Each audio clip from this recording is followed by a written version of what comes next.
eu não sei o que de fato aconteceu. E para ser bem sincero, tenho até medo de saber. Foi uma coisa estranha demais, inexplicável. Mesmo agora, muito tempo passado, enquanto escrevo essa carta, eu sinto todos os pelos do meu corpo se arrepiarem. Me dá até medo, juro por Deus. E tudo começou quando o Guilherme, meu cunhado, nos convidou para irmos à chácara de um tio dele ali na região de Castro. Era apenas um passeio, não havia nenhum acontecimento especial, nenhuma festa. A ideia era pegar a estrada no sábado de manhã, aproveitar bem o dia, passar a noite por lá mesmo e voltar no domingo, logo depois do almoço. Eu fiquei todo animado, até porque eu sempre gostei desse tipo de passeio, principalmente se for no campo. Se tiver muito verde, rio, animais, passarinho, sabe aquele contato com a natureza? Eu adoro. Fiquei contando nos dedos os dias que faltavam para chegar o sábado. Fomos eu, minha noiva, o irmão dela, esse que nos fez o convite, e a minha futura sogra. Estava um dia tão lindo, quente, ensolarado, de modo que tinha tudo para ser um final de semana perfeito. Naturalmente que já levamos a bebida, a cerveja, o refrigerante, a carne, o carvão para fazer um churrasco, até porque não queríamos dar nenhum trabalho aos tios do Guilherme. Foi a maior festa quando chegamos. Eu nunca tinha visto gente tão animada. O tio Augusto, então, nem se fala. Sabe aquela pessoa que gosta de contar história? O fato é que fomos muito bem recebidos lá naquela chácara. Chegamos no sábado, um pouco antes do horário do almoço, conversamos com o pessoal, depois começamos a dar uma volta ali pela redondeza. E só então voltamos para casa e começamos a lidar com a comida. O meu cunhado já foi improvisando uma churrasqueira com os tijolos e botando uma carninha para assar. Ao contrário de mim, a Ana, minha noiva, ela nunca foi muito chegada num passeio desse tipo, não. Ela reclama muito dos mosquitos. Nesse dia, no entanto, estava tudo tão bonito que ela estava até animada, tão animada que eu até estranhei. Passamos um dia muito gostoso. Além de termos sido muito bem recebidos, tinha também o lugar em si, né? Bonito, aquele contato direto com a natureza, que aqui na cidade a gente tem tão pouco. A chácara era realmente linda, muito bem cuidada. À noite repetimos o ritual. Carne, cerveja, muita prosa, muito caos, muita risada.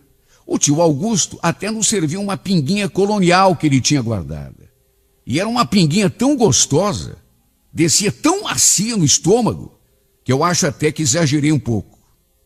Aliás, para ser sincero, eu exagerei foi muito. No interior, o pessoal costuma se recolher cedo. De modo que não eram nem 9 horas ainda e já foi todo mundo se preparando para dormir.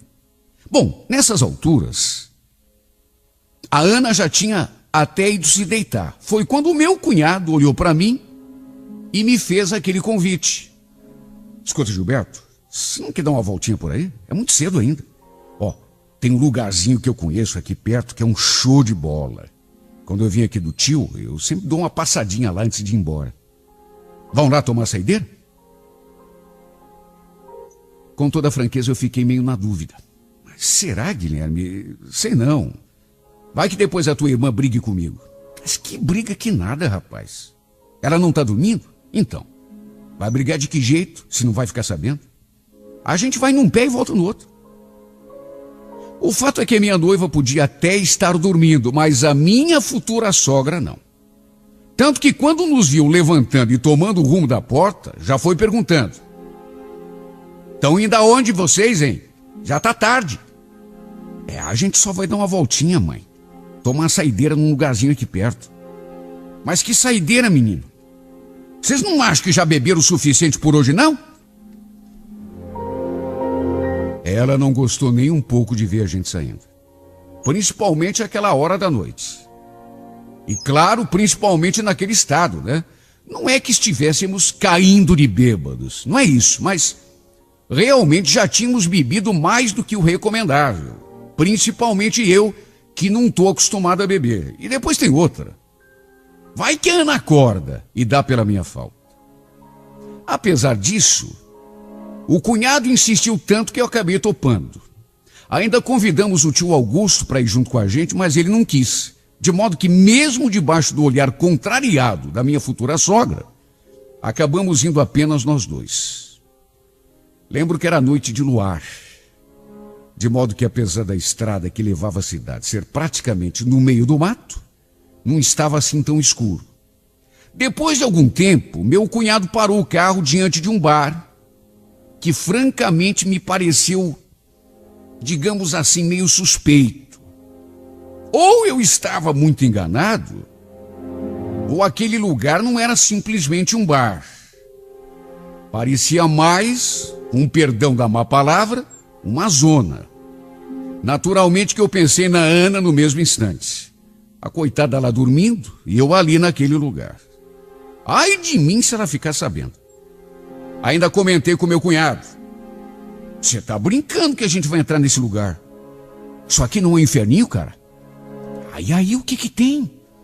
A gente entra, toma uma cervejinha e vai embora. Relaxa, cara. A Ana nem vai ficar sabendo. Essa hora ela tá no quinto sono.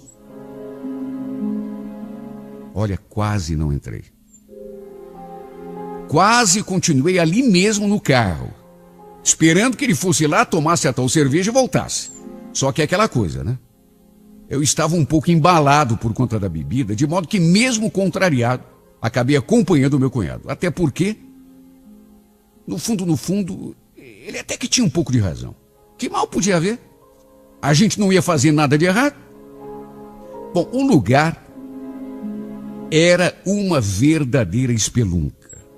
As mulheres, olha que Deus me perdoe a franqueza, uma mais esquisita do que a outra. Aliás, não tinha nem muita gente. A música a todo volume. E dá-lhe João Mineiro e Marciano. Chegamos diante do balcão, meu cunhado pediu uma cerveja e ficamos por ali só observando o movimento. Já se vai mais de uma semana sem você. De repente, duas daquelas meninas se aproximaram e, como meu cunhado começou a dar corda, elas ficaram por ali. Eu, naturalmente, fiquei na minha. Primeiro porque era comprometido e depois porque, francamente, as mulheres realmente eram muito esquisitas. Bom, mesmo assim, as duas ficaram por ali, puxando conversa, jogando um charme, se é que vale a expressão para aquelas mulheres, tomando a nossa bebida e o meu cunhado dando corda. O resultado foi que o que era para ter sido apenas uma saideira acabou se estendendo muito mais do que deveria. Quando vimos, a mesa já estava cheia de garrafa vazia. Vez ou outra, uma daquelas mulheres puxava a conversa comigo. Fazia uma provocação, perguntava se eu não estava a fim de fazer um programa, mas eu não perdi a linha. Continuava ali firme, na minha. Quer dizer, firme mesmo, talvez não. Porque eu já tinha tomado aquela cachaçinha. Ali a gente deve ter bebido o quê? Umas 8, 10 cervejas. A certa altura, foi me dando um sono, mas um sono, uma moleza assim no corpo. Sabe, eu acho que aquela cachaça que eu tinha bebido lá, e mais aquela cerveja, começou a me pegar ali naquele momento, porque até aquele momento eu tava alerta. Aí de repente começou a me dar aquele mole no corpo, assim, sabe? Aquele sono, aquela vontade de me encostar. Acho que só naquele momento aquela cachaçinha estava fazendo efeito. Olha, pensei até em voltar pro carro, deitar e esperar pela boa vontade do meu cunhado, pra gente ir embora. Mas no fim, acabei adormecendo ali mesmo, naquela mesa de bar. Se bem que eu nem tenho lembrança clara disso. Eu digo que dormi ali porque ele me contou depois. Eu simplesmente apaguei. Escutando a conversa mole daquela mulher ali do meu lado, começou a me bater aquela moleza, aquele cansaço, sabe? Até que quando eu vi, apaguei. Não lembro nem como voltamos lá para a chácara, só para você ter uma ideia. Quando voltei a mim, meu cunhado estava tentando me tirar do carro, dizendo que já tínhamos chegado. Olha, eu só lembro de ter tirado o sapato e deitado de roupa e tudo na cama do lado da minha noiva. Deitei, mas também nem me movi. Do jeito que caiu, fiquei. Mesmo assim, ainda escutei ela resmungando alguma coisa. Perguntando onde que eu tinha ido, reclamando do horário que eu tinha chegado, dizendo que no dia seguinte a gente teria uma conversa bem séria. Mesmo assim, a voz da Ana me pareceu estar a milhas de distância. Eu não faço nem ideia de quanto tempo passou depois que eu me deitei. Tudo que eu sei é que, de repente, no meio da madrugada, eu senti como se tivesse alguém em cima de mim. Pensei até que fosse a Ana, querendo fazer amor comigo. Só que, no que abri o olho, embora estivesse escuro ou meio assim na penumbra, eu notei que, apesar de ser mulher, não era a Ana que estava ali, não. Até porque a Ana tinha o cabelo louro. E aquela mulher que estava ali, em cima de mim, era morena, tinha o cabelo preto. Aliás, eu vi perfeitamente o seu rosto, os seus olhos, o nariz, a boca, mesmo o quarto estando na penumbra. Eu nunca tinha visto aquela mulher na minha vida. Mesmo que fosse um parente qualquer dos tios da Ana, também eu não lembrava de tê-la visto ali na chácara durante o dia. Eu então tentei me mexer, tirar aquela mulher de cima de mim até para descobrir o que estava acontecendo, mas quem disse que eu consegui? Na verdade, eu não consegui mover um músculo. Percebia tudo que se passava à minha volta, só que não conseguia me mexer. Inclusive pelo canto do olho, eu vi a minha noiva dormindo ali do meu lado, respirando forte. Ainda tentei chamá-la para me acudir, só que a minha voz também não saiu. E eu tentando me mexer, saí debaixo daquela mulher que eu nem sabia quem é, mulher esquisita. Mulher me olhando, mulher com aquele olho, me olhando. Aquele peso morto em cima de mim, eu tentando sair. Tentando falar qualquer coisa, não conseguia, a voz não saía. A voz que saiu foi a dela. Me dá um beijo que eu vou embora. Pensei comigo, mas que beijo, bruxa? Mas que beijo, desgraçada? Quem é você? Mas só em pensamento, porque eu não conseguia falar, a voz não saía. Eu ouvi aquela voz e me arrepiei todo. Na verdade, aquela voz parecia vir de todo o quarto e não só da boca daquela mulher. Ou então, sei lá, vinha da minha cabeça. Até porque eu podia jurar que não tinha visto a boca da mulher se mover. A boca da mulher não se mexeu. Eu ouvi a voz, mas a boca da mulher continuou do mesmo jeito. Eu queria falar. Nessas alturas eu queria até gritar por socorro, mas não conseguia. Eu só conseguia pensar: meu Deus, que diabo de coisa está acontecendo? Quem é essa coisa em cima de mim? Será que foi ela que me pediu um beijo? Mas a boca da mulher não se moveu. Quem é essa criatura, meu Deus? O pior é que depois que escutei aquela voz, começou a sessão de tortura. Me senti como se estivesse sendo sufocado. Mais do que isso, estapeado, arranhado, beijado, até abusado. Juro! Juro por essa luz que me alumia! A mulher começou a passar a mão em mim. Só que eu sentia a mão da mulher, mas com o olho não via o braço dela se movendo. Eu só sentia. Olha, eu não sei dizer exatamente o que aconteceu ali naquele momento. Só sei dizer que aquela criatura, não sei como. Eu sei que ninguém vai acreditar. Eu contei depois até para Ana. E ela brigou comigo. Perguntou se eu pensava que ela era alguma idiota. Mas eu juro, aquela mulher não sei como, mas até amor comigo ela fez. E tudo isso sem que eu conseguisse abrir a minha boca e dizer uma única palavra. Aí, de repente, do mesmo jeito que começou, aquilo parou. A mulher, fosse quem fosse, desapareceu na penumbra como se fosse fumaça. E mais uma vez eu apaguei. Quando eu acordei, eu pensei que tivesse sido um pesadelo.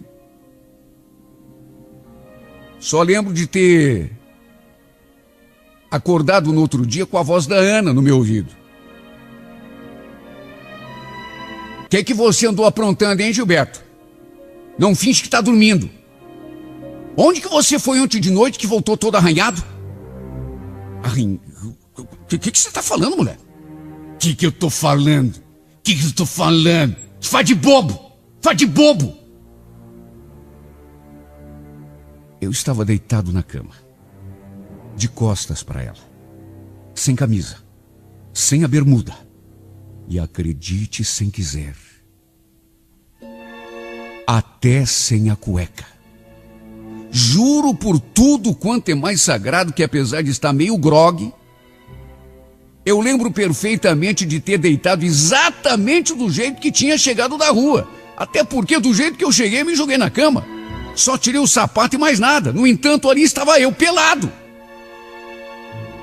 E o pior, com aquelas marcas de unha nas costas. Me embananei todo para explicar. Foi aí que eu lembrei daquela mulher misteriosa que tinha me aparecido de madrugada. E daquela sessão de tortura como se fosse um sonho. E contei tudo para ela. Pelo jeito, a julgar pelas marcas nas minhas costas, eu fui lá no espelho me olhar. E tinha mesmo.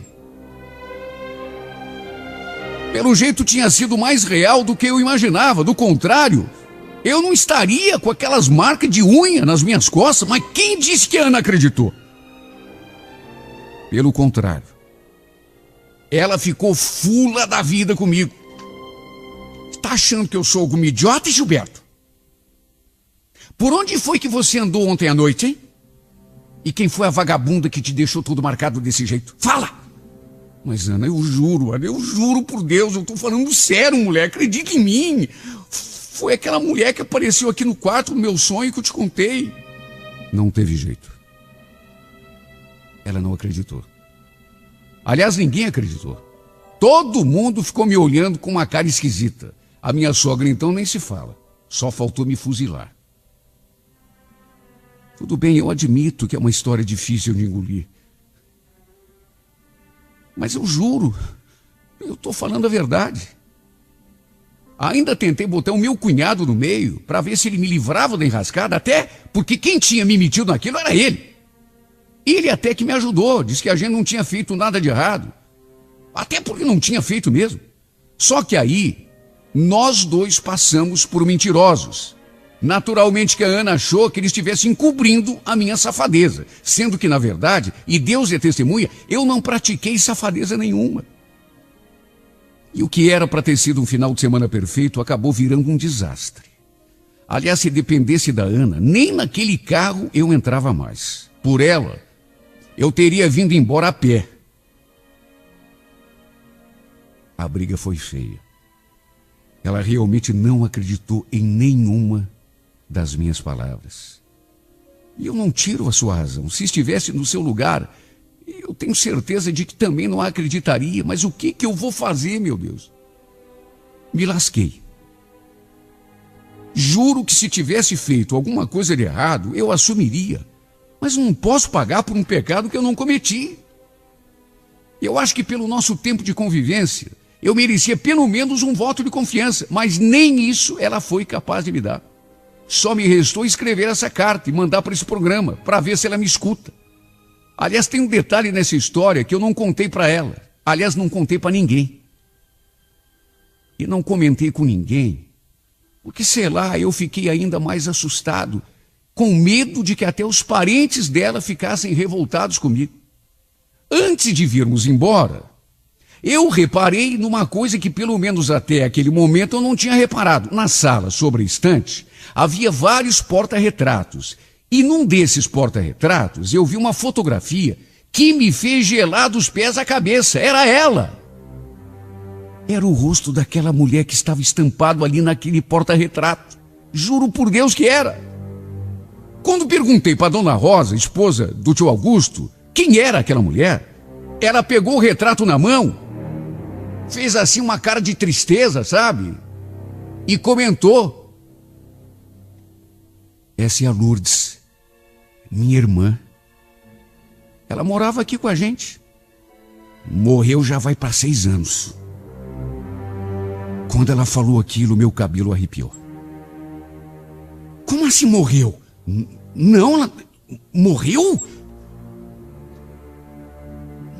Mas morreu de quê? A gente não sabe direito. Parece que deu um nó nas tripas da coitadinha.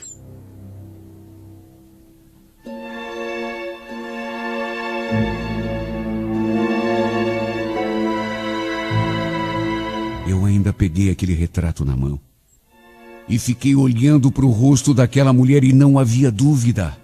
Era mesmo ela, a mesma que tinha me visitado durante a noite, que tinha feito todas aquelas coisas comigo, deixado aquelas marcas de unha nas minhas costas. Só que como podia, meu Deus? A Dona Rosa tinha acabado de me contar que ela tinha morrido já fazia 6 anos.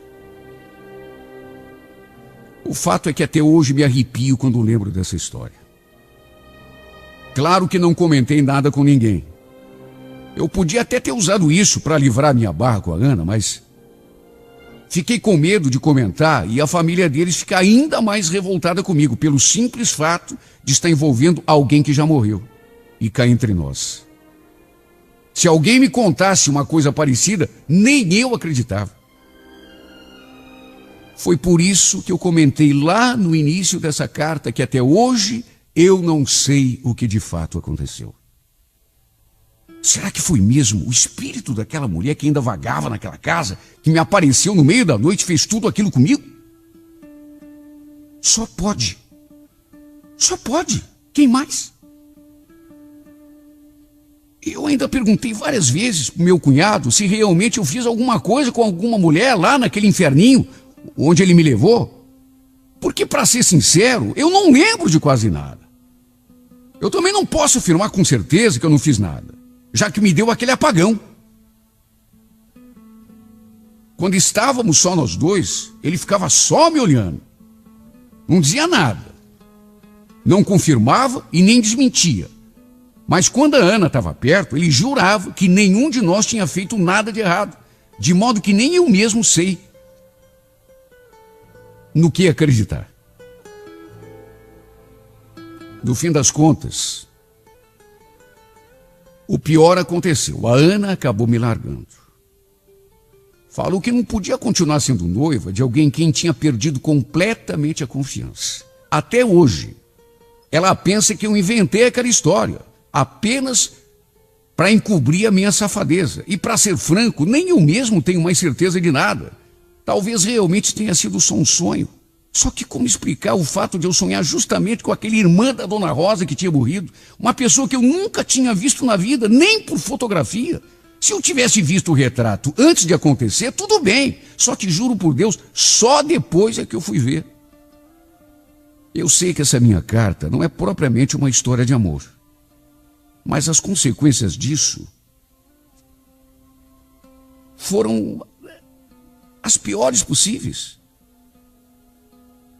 Porque foi essa história que afastou de mim a mulher que eu amo até hoje, com quem eu estava planejando, inclusive, me casar. A gente estava noivo. Ela, aliás, já estava até cuidando do enxoval. Nossa ideia era casar já no ano seguinte. Só que aí aconteceu essa confusão toda e a minha vida virou de perna pro ar. Até hoje eu tento me reconciliar com a Ana.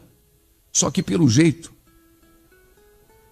ela já não quer mais nada comigo, já me esqueceu. já me tirou completamente da sua vida. Quando eu toco no assunto da falecida, ela nem fica mais zangada comigo. Pelo contrário, leva na brincadeira, o que demonstra que ela já superou aquele momento de revolta. Superou, mas não quer mais nada comigo. Ah, meu Deus do céu, como eu queria que ela ouvisse esse meu relato e tentasse pelo menos acreditar em mim. Mesmo que eu tenha errado, mesmo que a história da tal mulher tenha sido apenas um sonho, um pesadelo, na verdade. Mesmo que quem tenha deixado aquelas marcas de unha nas minhas costas tenha sido aquela mulher lá na boate. Mesmo assim, por tudo o que a gente viveu, eu acho que eu merecia pelo menos um voto de confiança, uma chance de me redimir. Eu já pedi perdão 1 milhão de vezes, só que nem isso foi capaz de amolecer o coração dessa mulher. E é uma pena. Tenho certeza de que Deus tinha coisas boas preparadas para nós dois. Coisas que, pelo jeito, por conta daquele espírito malvado, nunca mais vamos ter a chance de usufruir. Que pena.